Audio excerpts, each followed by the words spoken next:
Hey Meg, welcome to the show. Hello, happy to be here. Awesome. Hey Meg, tell us a little bit about you. How did you Yeah. end up in tech and your career journey? Yeah, I have been in a variety of industries throughout my career. Started in sales and CPG with Nestle in a sales leadership program for about 3 years. Very blue collar, pizza, ice cream, frozen world. Can never eat ice cream ever again. There was so much ice cream for those 3 years. And then went went a variety of different routes through over the last 15 years of both startups, being someone's 10th employee, very small org, and helping build that, to also helping larger companies like Nestle and Starbucks go through an acquisition. And most recently, before where I'm at now, I was at Snap Mobile for about 3 years, helping them build an enterprise motion and going through some acquisitions where they were acquiring companies. And then also now at Rev.com as the VP of Revenue Operations. We are an AI and human transcription captioning company. I'm really focused in the media and legal sectors and just so excited to be here. Thank you so much for inviting me. Too easy. Hey, yeah, sounds like you've had such a great career to date. Done the Yeah. big stuff, scale ups. And where did the passion for RevOps come from? I fell into it. I I'm a seller at heart, and I think that's why I've been successful in revenue operations is because I lead with empathy for both the customer journey and the seller's journey and that Mm. pain point. But I was working at a small company in Seattle and I was there for sales. I was a director of sales and they just lacked that process tenacity and repeatable nature to be scalable long term. And I've always had an eye for it. I was a seller who would follow the process, which is not normal. A lot of sellers refuse to Yeah. follow the process, and that's okay too. But I always followed the process. I had an eye for it, and I just given the size of the company, it didn't make sense to bring in someone from an operational perspective, and so started doing a little bit of both and it worked. So both Lantern Press, then Starbucks into Nestle Coffee Partners, and then Snap Mobile, I managed both a sales org or part of a sales org and operations together.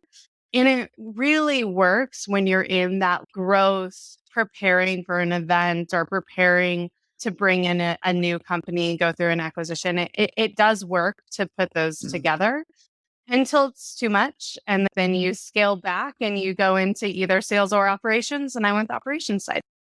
The explosion of RevOps has been awesome to watch because it's a critical component to scaling, having an Yes. actual Rev operations unit. It's something we fell into later in life and it made a huge difference in the previous company we were at.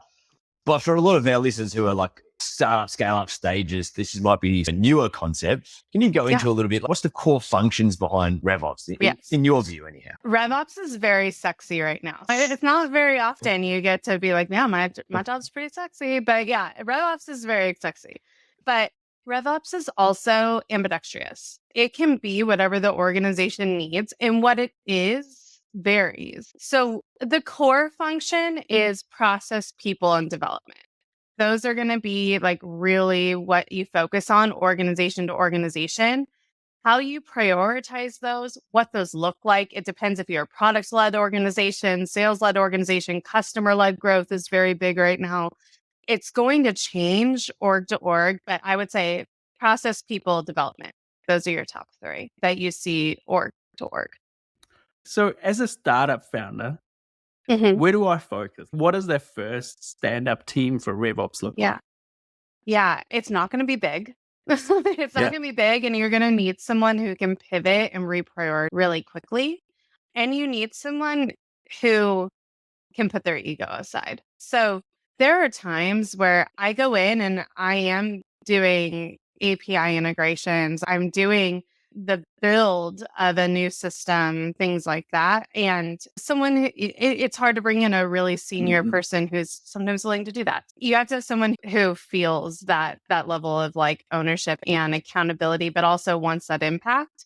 And I would say you start with the process, which I think some people would say you start with people. I think A good RevOps person in a startup motion is going to build some process with some guardrails, because then when you bring in good people, they have the foundation to be successful. If you bring in people and don't have process, they might get lost. And then you have a bunch of people doing a bunch of different things and they don't know what success looks like. And I know for me, when I was a seller, if my manager, my sales leaders couldn't tell me, hey, if you do X, Y, and Z, you will hit your quota, you will hit plan, you will do these things, you'll be successful here at this company. I tended to just engage, and I didn't always last as long because it wasn't motivating. And really, RevOps, we're here to motivate. We're here to make people successful. We're also here to protect the business. We're the business police, but we're really here to make sellers and that go-to-market motion successful. That's a pretty good point, because if you bring the people in first and they're successful, it's really hard to then input process Then be and like, say, I'm so sorry. I need you to now change your whole life. yeah. And to be honest, I've joined organizations that are like that. They are completely sales led. I once worked for a CEO who was the first salesperson, and they were so sales led that when I came in and I said, we're going to build out this CRM and it's going to be your day to day, you're going to have to go in here. I had to internal champion back to them and really show this is going to be your personal assistant. This is going to help you be accountable. What helped is, I hope this never happens again, but COVID happened. We went into a pandemic. We were all forced to not be in the field anymore. And so having process, having tools became more important because we weren't able to engage face to face with our coworkers or our customers. How do you get that buy-in, Meg, so early on? Because I think you mentioned if you're a sales-led organization and you've got success, right? Yeah. In the early stage, you've got to $5 million ARR with 3 sellers, right? How do you then bring in someone who's so process-orientated? Literally, it's like holding the Bengal tigers by their tail. Like, how do you do that? Yeah. Oh, yeah. They call me the business cop for a reason. I think one, you lead with empathy. So I do not claim to know everything about being a seller or being a seller here at Rev. I lead with success in mind. So I make sure that me and my sales leaders and the sellers and my team and the marketing team, we have same North Star metrics. We know what success looks like from a customer perspective, and that drills down through our reporting, through our pipeline management, through our comp plans. And so we're all speaking the same language. I'm not asking them to do anything that doesn't have a WIFM or like what's in it for me. I'm making sure that those sellers see the value there. But I also don't BS people. Sometimes we're going to ask people to do things that they don't want to do. And that's just because we have legal compliance, we have contracting, we have all these things that are cumbersome. And so keeping it simple, getting internal champions early helps a lot too, bringing people through the journey. Like if I want to go buy a new tool, I don't make that decision all by myself. I bring people in strategically through the buying process so when it goes live and if it asks them to do something that might be one more step, it's not me always saying why it's beneficial. It's that top seller or that seller that was struggling that sees the benefit in it, that can tell the story. Like having good storytellers internally is night and day when you're trying to implement something new. Hey, people listening in may find it hard to differentiate in sales ops and RevOps. Yeah. What is the big difference behind the two? Yeah.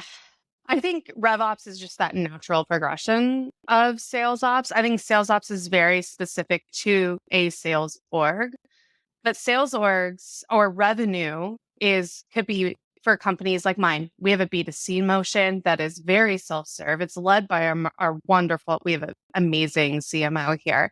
It's led by him and his team. And we have a go-to-market motion with enterprise. And both have ARR, both have very similar metrics, but they have different motions and they have different ways that they go to market. And in some instances have different products that they go to market with. And RevOps I support three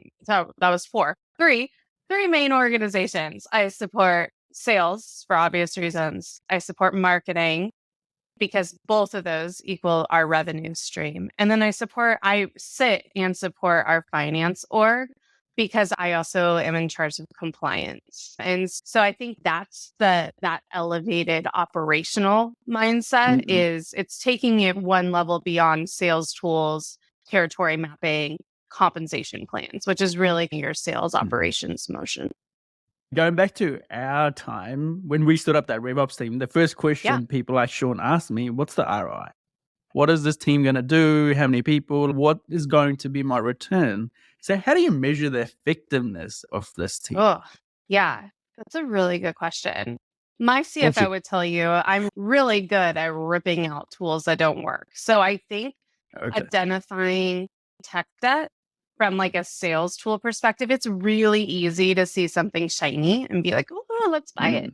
When you invest and then you don't build it, I can tell you right now, I'm sitting on something that we purchased a year ago that still isn't implemented. And I'm like, oh, I got to figure this out. So I think that's immediate ROI, adoption of tools, adoption of process. Those are very measurable. I also think from the development standpoint, so as you develop skill, we use sales assembly a lot for skill-based training. As you train new things, you have to train things 4 times and typically 4 different ways in order for a sales rep to truly adopt it and recall it. Recalling is the biggest. A month from now, are they going to remember what I told them to do? Yes or no? And it's usually because you've done 4 touch points in 1 week of learning. And so I think that's also a big piece is if you see your sales org retaining information and using it in their pitch practice, and are they practicing? Are they talking about the product in the way that we've designed it with our marketing team? I think that those are also just good measurables that can come out really quickly from a strong RevOps leader. You mentioned sales assembly there. Shameless plug. Yeah. Does enablement sit under RevOps for you, or is that how you always run it? Or how does that crossover take place? Yeah, I've had it done different ways at different orgs. There's always been a piece of enablement within sales or within revenue. And I think at a minimum, it's at least like the process enablement and the teaching around how you do what you do to get your job done. That is consistent. I've had organizations where the whole training team sits within RevOps. Here, we don't have a training team for sales, so I use sales assembly as like really my true enablement tool. But then we also, like my CRO does weekly trainings with his team. And so we do training in a couple different ways. And then I've worked for the Nestle's of the world that have a whole training organization. So it really depends org to org, but at least the process enablement has been consistent within RevOps. I like the idea of it sitting inside a team like revenue operations because it means you can expand it past just sales where relevant. Yeah. Right? And that unification was what sold me when Ricky wanted to go build that team, having a single source of truth for data, for example, so that you can have discussions between marketing and sales and everyone has accepted that this is the data we're talking about. That alone is super powerful. And that was the ROI that I took when you pitched the team. It's like, well, instead of arguing over, and then this goes, my number is this, RevOps is, this is the number. Yeah. And it takes a little bit of the pressure off of the CMO and the CRO. So I have a data person that sits within my org and she helps prepare board decks. She helps prepare our WBRs. And it is a centralized source of truth that I think does take away some of the natural tension between marketing and sales that can exist because neither of them are really the ones pulling that data. We're providing consistent data to them. And we're talking about it the same way. You said that very tactfully. I like it. Yes. Tension. Yeah, healthy tension. Yes, but it's healthy. Well, I don't know. I've worked some places it's not healthy. And here it's very healthy. And tension's necessary in the workplace. If we all just agree with each other, then we didn't hire right. You lack diversity of thought. But that is something about being in RevOps is you are that you have to be grounded and people are going to come to you and they're going to be like, I have this huge deal and I need things done right now and I need a contract and I need this. And you have to level set, but also still keep everything going. And you have to have a pretty calm temperament. in RevOps. It's a tough ask and a tough. Meg, how do you think about tech stack? What does a good tech stack look like? You talked about bringing in the champions early, but Yeah. as you walk into a fresh organization, do you review what's there and you go, this is where we need to go? And do you have preferences? Yeah. So, I mean, just like any leader coming in, we all come in with vendors that we worked with before that we prefer working with. I would say I once had our CEO talk about sales reps as Vitruvian men. And you talk about everything that's in their tool belt. I know, weird thing, but he was great. And you talk about everything that we ask a seller to do. And if you actually write that down, and it'll vary department to department, the perception of what we ask sellers to do and know. But if you look at that and then you say, how many tools do you think it takes to do all these things? I do that exercise every organization I go into. And then I also do it every 6 months. And I sit there and I give myself the goal of I'm going to try and cut this by a third. So where can I consolidate? So where am I not fully utilizing a tool that exists? That's especially if it's we use HubSpot and Salesforce. That's a lot of API calls. I know. For marketing, I and we can come back. One's from primarily marketing, B2C, and then lead routing. So we use HubSpot for that. And then we use Salesforce as like our enterprise CRM. Both talk to Snowflake. There's just tons of different API calls there. So if I can limit the amount of data going to all these different places and utilize a tool more, I will, as long as it doesn't have a negative effect on the ROI or time spent in non-revenue generating activities. I do tend to come in and rip stuff out without trying to hurt people's feelings. Excuse me. So, which can be hard because purchasing tech is very emotional for a lot of people. And then sometimes they had to like really sell it to their CRO and there was a lot to get it going. But then fresh eyes coming in, really looking at what we want people to do, what are revenue generating activities versus not. You start ripping stuff out. And then I tend to, my internal champions, I always make sure our finance and accounting team is someone that I internal champion with because I like to earmark that money for something else down the road. So sometimes you're not going to replace it right away. And sometimes you're going to replace it with something that didn't work. In all transparency, I just did that. I replaced a product with another product because it was cheaper, but it looked like it did the same thing. And it was really plug and play and it felt more admin friendly.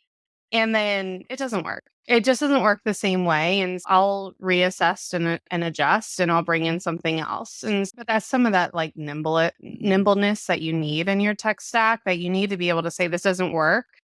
We got to move on. And the more internal champions you have with engineering and finance to help get that done, the better. Yeah, that's a good tip. Meg, what are some of the biggest pitfalls in RevOps? You've been doing this for a while, but if I'm standing up this team, what do I need to look out for? Yeah. If you lack alignment in your C-suite or in your board, it's really hard to build strategy. Like me as a VP of RevOps, I try to be about 6 months to 2 years out in planning, but that requires my CRO, my CFO, my CMO to have pretty clear plans of the direction they want to go by product and engineering saying, yes, we want to go build this.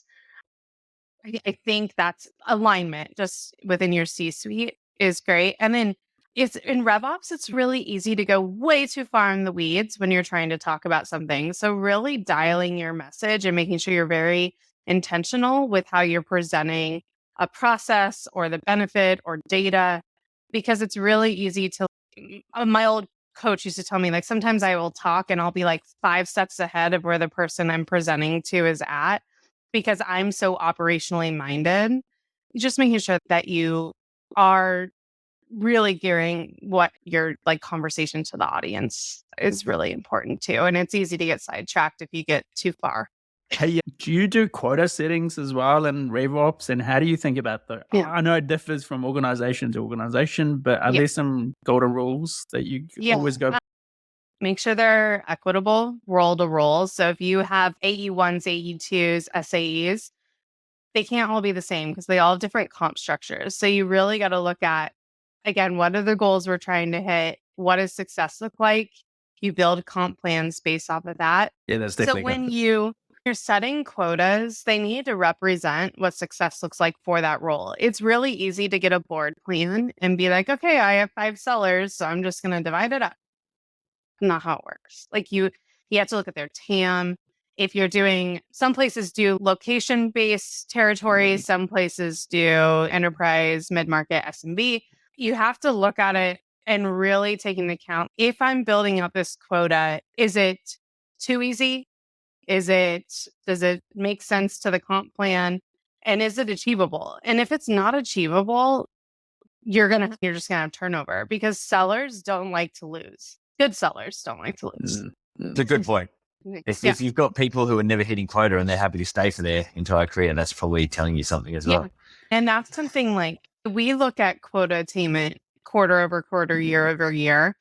And if you just have people continuously missing quota I'm talking less than 80%. Yeah.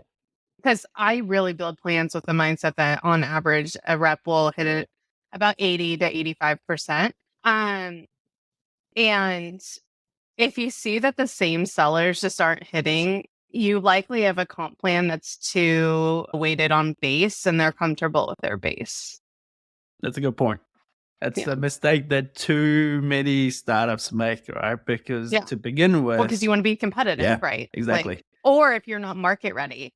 So that's where I think, for comp, I do a lot of comp work here, but like comp, you have to balance that, but you should also have good ramp plans. If you're going to bring in people early to a product or a market or a vertical that isn't ready, that's okay. You can pipeline build, you can do activity-based ramps, but have a ramp that has some accountability metrics to it, but then be ready to pivot and be like, we expect you to have a fast start because we gave you 6 months to prep and build and be ready to go to market because the product wasn't ready. You talked about ramp. What is a good ramp time? Because what if you have someone who is being promoted from within the organization, versus an external candidate? Do you look at the ramp time differently to each one of those candidates? Obviously, everyone wants the quickest ramp time possible. You want ramp just being the least amount of time you need to onboard to be quota ready. So I typically do 3 months as like a standard, and whether it be a new, I treat them separately. They have very similar ramp plans, but if it's someone new to the organization, there's a different learning curve. You're learning process, you're learning different tech tools, you're learning about what you're selling. But if you're moving, let's just say an SDR to an AE1 or into more of a full cycle or just new business sales role, you got to teach them how to be a seller. That's a skill-based ramp. I will say, if you're going to have that type of motion where you're promoting people, which I love building a bench and moving people up, you have to have really strong enablement tools. And you have to be dedicated that their success is tied to the leaders that are leading them. Because no one can go teach someone how to be a good seller by listening to gong calls. That's part of it. That's part of the process. But you have to role play with them. You have to get on the phone and help them through a call. You get on the phone, you role play, and in the middle of a call, you stop and you ask them, what is the customer thinking right now? And have them tell you like how that customer is reacting. Because an SDR is a little more around discovery, general. They typically have some properties and questions that they're trying to answer to qualify a customer. It's just a very different motion. Yeah. All solid points. Hey, Mick, with all the work that you've done at RevOps, has there been some unique and intriguing data points that you've come across? Yeah, we do a lot around marketing operations and nurture email sequences, things like that. And really, I did this whole training around, I hope you're doing well, as a joke, because you never want to say that in a cold prospecting email, but really talking about the buyer's journey and how strapped a buyer is to have time to talk to sellers. Most 80% of a buyer's journey is done independently, whether that be searching online. It could be talking to their network, which can be really bad if you don't have a good reputation in the industry. And so by the time they get in front of a seller, they either have a very specific questions or they've probably already made up their mind on the direction that they want to go. So when you're cold prospecting and you're trying to get ahead of someone, you can't say, oh, I hope you're well. If I get that, I just delete it. I'm like, this wasn't meant for me. I'm fine. I thank you for wondering how I'm doing. I'm good. But it's not personalized. It's just a generic spray and pray email. Whereas if someone comes and they know they only have 9 seconds of my time to get my attention, usually it's going to be something about the Dallas Cowboys or Austin. It's going to be something or the college I went to. It's going to be something very specific to me. Nice. Hey, this reminds me, going back to the comp plan, do you prefer to pay out different rates to inbound lead versus an outbound lead to the closers? Yeah. Oh, grading. I think it depends on the tools you have for outbound. If you don't have very good outbound lead gen tools and you're just expecting someone to search Google, that I don't know. Yes and no. I think it just really depends on the makeup of the organization and also how many. There's organizations that have so many inbound leads that their outbound motion is very minimal because an inbound lead is 20 times spicier than an outbound lead. But yes, I do at times pay people different rates or kickers or accelerators if it was like an external lead, or if an SDR qualified the lead, maybe it is paid out a little bit less on like a sliding scale because we're paying 2 people at that point. Yeah, it just depends organization to organization. I love as a tool, QuotaPath. If anyone hasn't seen QuotaPath as a compensation commission tool, commission plans are only as effective as someone can regurgitate it, whether it be a recruiter or a seller or a sales leader. And having a really complicated comp plan, if someone says, I don't know where I stand and I don't really know how I'm paid, then you've failed.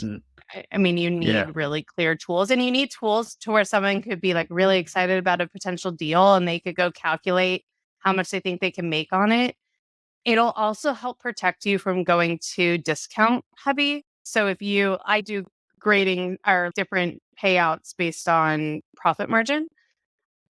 Because if you have a $20,000 contract, but you discounted it at the line item to the point where the profit's really low, there needs to be skin in the game on both sides for that. Nice. That's it. Interesting, because that way you can give more power to the salesperson to be able to do discounts, but understanding that the discount is actually hurting their back pocket if they do it, which so that you're incentivizing them to actually sell full price.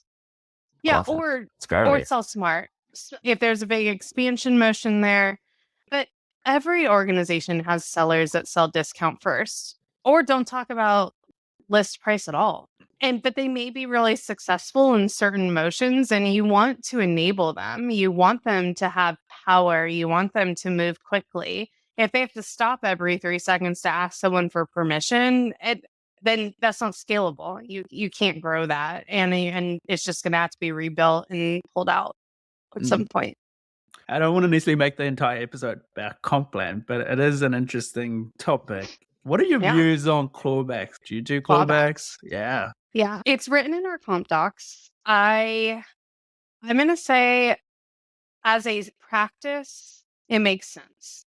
So you want to bring in customers that pay their bills, that are good partners. Like you want to do those type of things. That's also really hard to vet. What are you supposed to say? Like, oh, do you pay your bills? I don't. What companies and be like, oh no, sorry, I don't. That's really hard for a seller to vet. So I think you come at it with, you set expectations of, the only clawbacks I've done is for non-payment. And but we set expectations of if someone doesn't pay within 60 days of their term, this is the process. Finance will come to you and let you know. We will ask you for your help. We will give it this period of time. And then if it still isn't paid, it is eligible for clawback. We've had pretty good success rate with that. But I think it's just setting the expectation with the seller up front. We will claw back. if we're unsuccessful in getting someone to pay their bill, but we're not going to just surprise you with it. It's not like when you go to Nordstrom and you bought something a week ago and you return it and you didn't return it with that seller, and then on their next paycheck they had a clawback. There's a lot of time in there and a lot of cross-functional support to try and get those issues. You've spoken a lot about lots of different functions getting involved for you to be effective and to drive the change that you're wanting to do. How do you go about building that connection with so many different departments and then maintaining that relationship, right? Because you are getting involved in lots of places and need support from different places. How do you maintain all that and build it? Yeah. When I come into any organization, I usually spend about the first 60 days in immersions and really understanding people's primary job responsibilities, their pain points, how they do what they do, and building that camaraderie and building that relationship early. And I'm upfront with that with the leadership team when I'm being hired. And if that's not something that they support, it's probably not the organization for me. And so I invest that time. I ask a lot of questions, but they're not assuming questions. They're not, oh, why do you guys do that? It's about support in how can I'm asked almost every person, if I can make your job easier, what would it be? And I take note of that and I circle back to it and becomes a constant conversation. So I have a lot of one-on-ones, cross-functional one-on-ones. I also try to be as approachable as possible, which can have like positives and negatives because I end up becoming the person when deal desk doesn't like what a seller does or when seller doesn't like what deal desk is doing, I become the intermediary. But I also become that like trust person where I sometimes I'm going to make a decision that people don't like, but at least it moves the process forward. And then we circle back to it and we find a better process moving forward. Or I'll question if this is our goal and this is the process, does this process support that goal? And if it doesn't, let's redo it. Let's just get rid of it. And I bring in all the champions that would be affected by it and make sure that they understand the why. But I think honestly, it's more just I invest that time up front to make sure that they know that I'm here to support them and make their lives easier, even though there's going to be bumps in the road. It's just like the tension between a CMO and a CRO. There's tension between deal desk and sellers and finance and sellers. And RevOps can be a really good buffer for that. Meg, what are your 3 favorite tools and why for a business that's under 10 million ARR? Yeah. I'm going to go. I love HubSpot. I've been a HubSpot fan for a long time and I've integrated both Salesforce and HubSpot. And which one you choose is about what the direction of your company and really how much you're willing to invest. What I like about HubSpot is it is a little bit more self-administered than Salesforce. Salesforce, you typically bring in a third party to help you build it. But Salesforce has all the tools in the world. So there's benefits to both. I'm a big HubSpot fan, have been for many years, and I've used it as a sole CRM. I've used it just as a marketing CRM. So has a lot, it's constantly iterating too. They're bringing in new features all the time. My second one, I'm going to go back to QuotaPath. QuotaPath is great, very plug and play, which is fantastic. Again, another one that's pretty easy to administer. It's not super expensive, but it's very high value. And I'm fortunate they're headquartered in Austin. I'm in Austin, so it's really easy to work with them. Ooh, my third favorite tool, Tremendous. Tremendous is it's like an online rewards system. It is not something you have to sign a contract for. You can just set up an account, but it makes it really easy to, like, if your organization really likes being given cash prizes or you want to do theme prizes with gift cards, things like that. We have a hybrid workforce. Some of my sellers are here, some of them aren't. So it's really hard to give them something physical. I love Tremendous. It's super easy and it's really easy to provide expense reports to finance for it. So it's just super user friendly, very low cost. But we also use it for marketing for if we want to do an incentive to get people to do demos or to do a voice of the customer. It's something that you can use for everything that's really easy to manage. So I would say those are my top three. Awesome. That are, and they're pretty low cost. They're easy to just pick up and run with. Hey, what's the future of RevOps, especially with AI coming into the field? Yes. I went to 2 AI conferences in a row about sales enablement or sales tools in the past 2 weeks. And there is fear around AI. Sure. There's fear that it'll lead to bad habits with sellers. I had someone say, what if it just replaces salespeople as a whole? That'd be really hard. And my thought is until AI can show empathy, which it can't, it's not going to learn that way. That's not how AI learns. We're always going to need sellers. But what AI will enable people to do is they're going to be able to research more quickly. I personally wouldn't want to use it as a full email template tool, but I think it gives good framework for emails.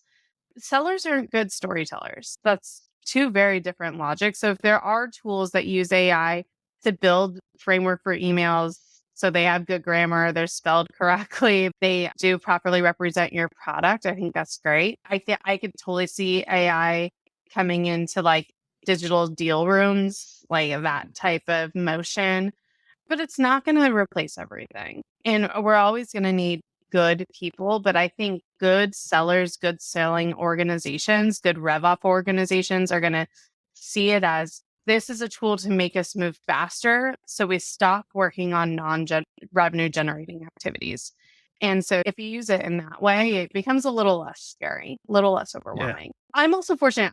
We're an AI company. So I see it completely differently than someone who is selling a physical product or something that's in a different realm. Yeah. That's reassuring for anyone listening out there, especially with someone who is actually working at an AI firm, right? Yeah. So that's good to hear. Yeah. Yeah, thanks, Meg, for all of that. Now we move to the hard stuff, the Quickfire Round. Favorite sports team? I think I've figured it out, but let's hear it. Yeah, I love sports. So Dallas Cowboys for the NFL. I'm also a big football, soccer football fan. Okay. So Manchester United, it's a very hot topic in here. We have a lot of Arsenal people. We get real rowdy. Not too many Man City? No, thank God. That'd be awful.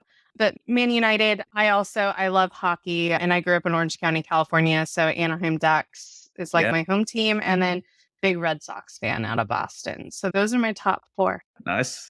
Favorite music genre? Can Britney Spears just be a genre? I don't know. I don't like. I think that's. I think I'd have to lean on Sean for that one. Yeah. Sean's it.